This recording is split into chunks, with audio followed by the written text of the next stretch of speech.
Hello everyone, आज हम directorate of education GNCT of Delhi में ज्योग्राफी चैप्टर 4 क्लाइमेट करेंगे। तो आज हम जानेंगे फैक्टर्स जिनसे क्लाइमेट इफेक्ट हुआ। तो लैटिट्यूड, तो moving from the equator to the poles जो अमाउंट है वो डिक्रीज होती जाती है, हैज द टेम्परेचर है ये ऑल्सो डिक्रीज होता है। दैट इज वाई जो पोलर एरिया है यहाँ पे ज्यादा आइस होती है, ये होते हैं लैटिट्यूड। तो एल्टीट्यूड, एल्टीट्यूड क्या होते हैं?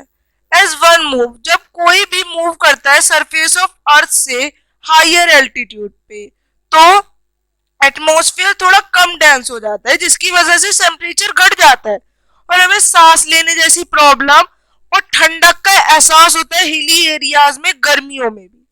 अब डिस्टेंस फ्रॉम सी क्या होता है?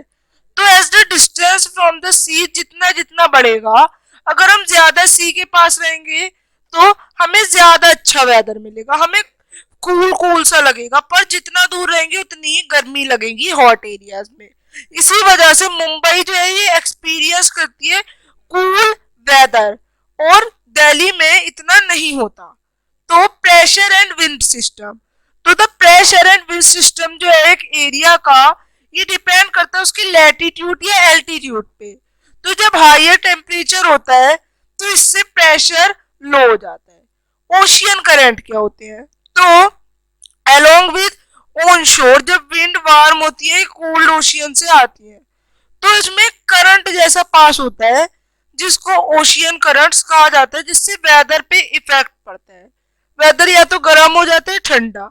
Relief feature mountain plateau plains, ये भी कुछ प्रभाव डालते हैं, ये एक बैरियर के रूप में एक्ट करते हैं। अगर किसी सिटी में ज्यादा बड़े बड़े पहाड़ होंगे तो वो हवा को रोक लेंगे जिसकी वजह से ठंडी हवा हम तक नहीं पहुंचेगी, या लू है कहीं से और पहाड़ है तो पहाड़ हमारी लू को बचाएंगी। अब कुछ फैक्टर और भी है जो इफेक्ट करते हैं इंडिया को।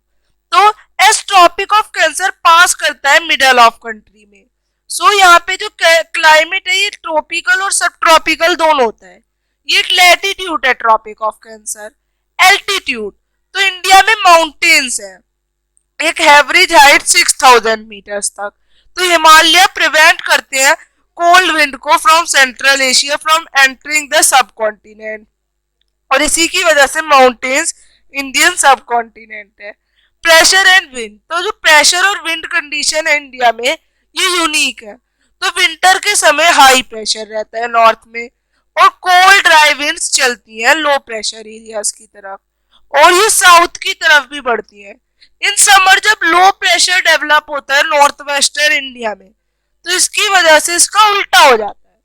जेट स्ट्रीम, तो जेट स्ट्रीम कुछ विंड्स है जो कि आती हैं जैसे कि साइक्लोनिक डिस्टरबेंस की विंड्स, ये समर विंड्स। तो ये हमने जाना। आइए अब कुछ क्वेश्चंस करते हैं। हाउ डज द डिस्टेंस से सी का इफेक्ट करता है? आप एक्सप्लेन करें दिल्ली और गोवा के एग्जांपल से।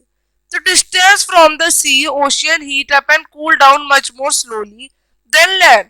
This means that the colder location है इससे अलग अलग इफेक्ट पड़ते हैं। तो आप इन दोनों के एग्जांपल जैसे यहाँ पे मुंबई और दिल्ली का लिया इसी तरह से समझाएंगे।